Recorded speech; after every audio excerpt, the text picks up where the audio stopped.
اس پر بھی اعلیٰ حضرت نے چپ نہیں رہا، کہا کیا کہتے ہیں، ٹائم تو ہو گیا بھیا، بہت زیادہ ہوا، کیا نبی کی آنکھوں کا حال بتاؤں کیا ہے؟ شب و روز شش جہت، یہ اعلیٰ حضرت، شش جہت سمت و مقابل، شب و روز ایک ہی حال۔ سمت کتنی ہے؟ دشا کتنی ہے؟ نہیں کتنی ہے؟ 8 نہیں، کتنی ہے؟ 6 ہے، 6 نا دشا، کتنی ہے؟ سم، اس کو سمت کہتے ہیں۔ میں مراٹھی نہیں جانتا ہوں، لیکن جو ہے وہ میں نے ہمت کر کے کہہ دیا، ہاں حالانکہ یعنی جانتا نہیں سے مراد یہ کہ میں بولنا نہیں جانتا، لیکن میں سمجھ لیتا ہوں، ہاں لیکن کئی ضرورت پڑے تو اتنا ضرور کہہ سکتا کہ ملا مراٹھی یہ اتنا ہی، باقی اور نہیں، ہاں بہت زیادہ نہیں جانتا ہوں الحمدللہ۔ بہرحال تو دشا کتنی ہے؟ 4 نہیں ہے، 6 ہے، آگے پیچھے، بول سکتے تو یہ تو تمہارا میٹر ہے، میرا تو ہے ہی نہیں نا، تو اس پہ تو بولو کتنی سمت کتنی ہے؟ 6، آگے پیچھے، دائیں بائیں، 4 ہوگی جو آپ نے کہا تھا، اوپر نیچے، کتنی ہو گئی؟ اب یہ 6 کو فارسی زبان میں شش کہتے ہیں، اور یہ احمد رضا ہے جو فارسی بھی ویسی بولتا ہے، عربی بھی ایسی بولتا ہے،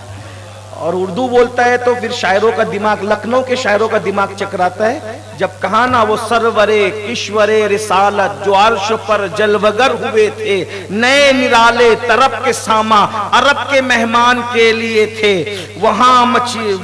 فلک پر مچی تھی شادی، یہاں زمین پہ مچی تھی دھومیں، اور ملک فلک سب اپنی اپنی لئے میں، یہ گھر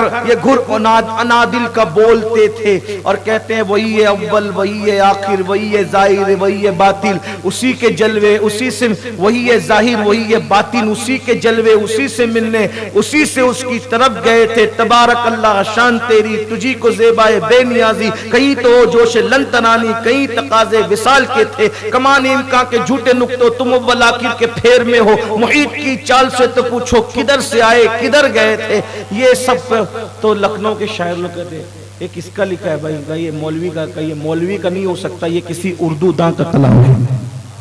یعنی اردو بولے تو ہاں، اور عربی میں جب الدولت المکیہ لکھے نا، الدولت المکیہ بالمادت الغیبیہ، یہ 450 صفحات پر کتاب ہے، 4 گھنٹے میں عربی زبان میں لکھی، تو عربی لوگ پڑھ کے بولے یہ تو کوئی انڈیا کا آدمی لکھ ہی نہیں سکتا، یہ تو کوئی عربی نے لکھی ہے، تو عربی بولے تو عرب حیران ہو جائے، اردو بولے تو لکھنؤ والوں کی حالت خراب ہو جائے، اور جب فارسی بولے نا تو ایرانی کہے کہ یہ آیا کدھر سے ہے، اسی کو احمد رضا کہتے ہیں۔ یہ اللہ کا خاص فضل ہوتا ہے تو ایسے لوگ دنیا میں آتے ہیں۔ شش جہت سمت مقابل، 6 سمت،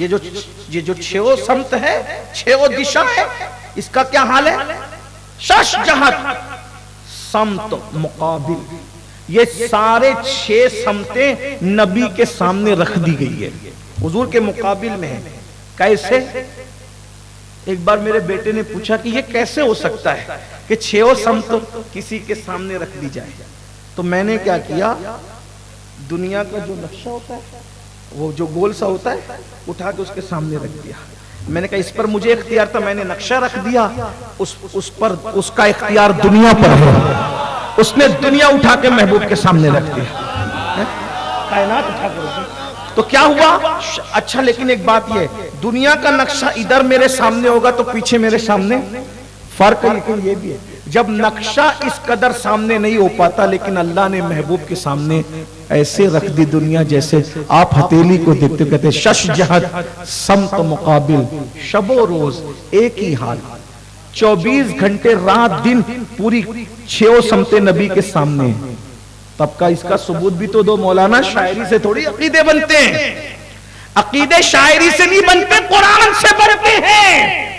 تو آپ نے عقیدہ دیا کہ 6 سمتیں نبی کے سامنے 24 گھنٹہ رات و دن یکساں رکھی ہوئی ہے، اور نبی ہر چیز کو چاہے تو دیکھ رہے ہیں، اللہ کی عطا سے دیکھ رہے ہیں، اللہ کے اذن سے دیکھ رہے ہیں، تو بتائیے اس کا کوئی ثبوت شاعری نہیں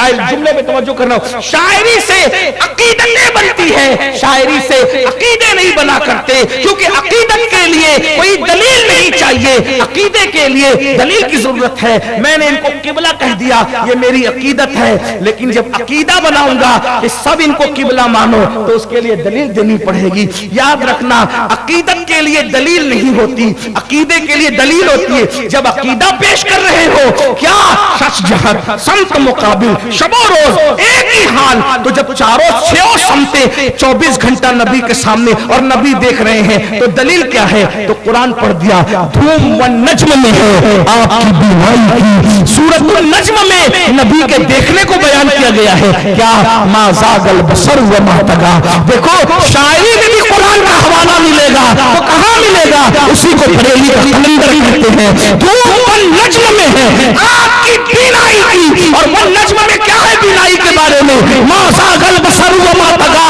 وہ خدا کو ٹکٹکی باندھ کے دیکھتے رہے، پلک بھی نہیں جھپکائی، اور خدا کو ٹکٹکی باندھ کے دیکھتے رہے، تو جو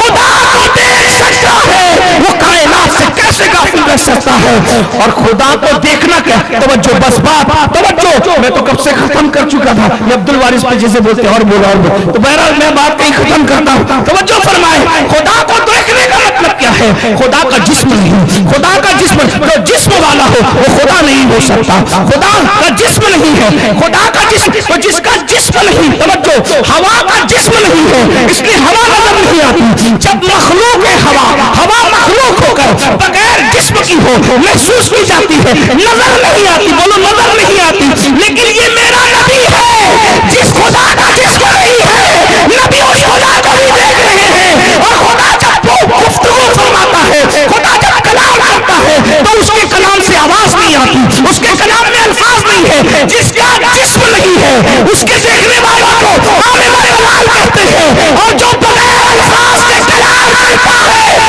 اس کے سننے والوں کو مصطفیٰ جان رحمت کہتے ہیں۔ تو جو الفاظ کے بغیر سن لیتا ہے کیا وہ الفاظ کو نہیں سن سکتا؟ اور جو جسم کے بغیر دیکھ لیتا ہے تو کیا وہ جسم والوں کو نہیں دیکھ سکتا؟ اسی وقت اللہ کی سرتابہ قدم شان ہے، یہ انسان ہے، انسان وہ انسان ہے، یہ قرآن تو ایمان بتاتا ہے، یہ ایمان یہ کہتا ہے میری جان ہے۔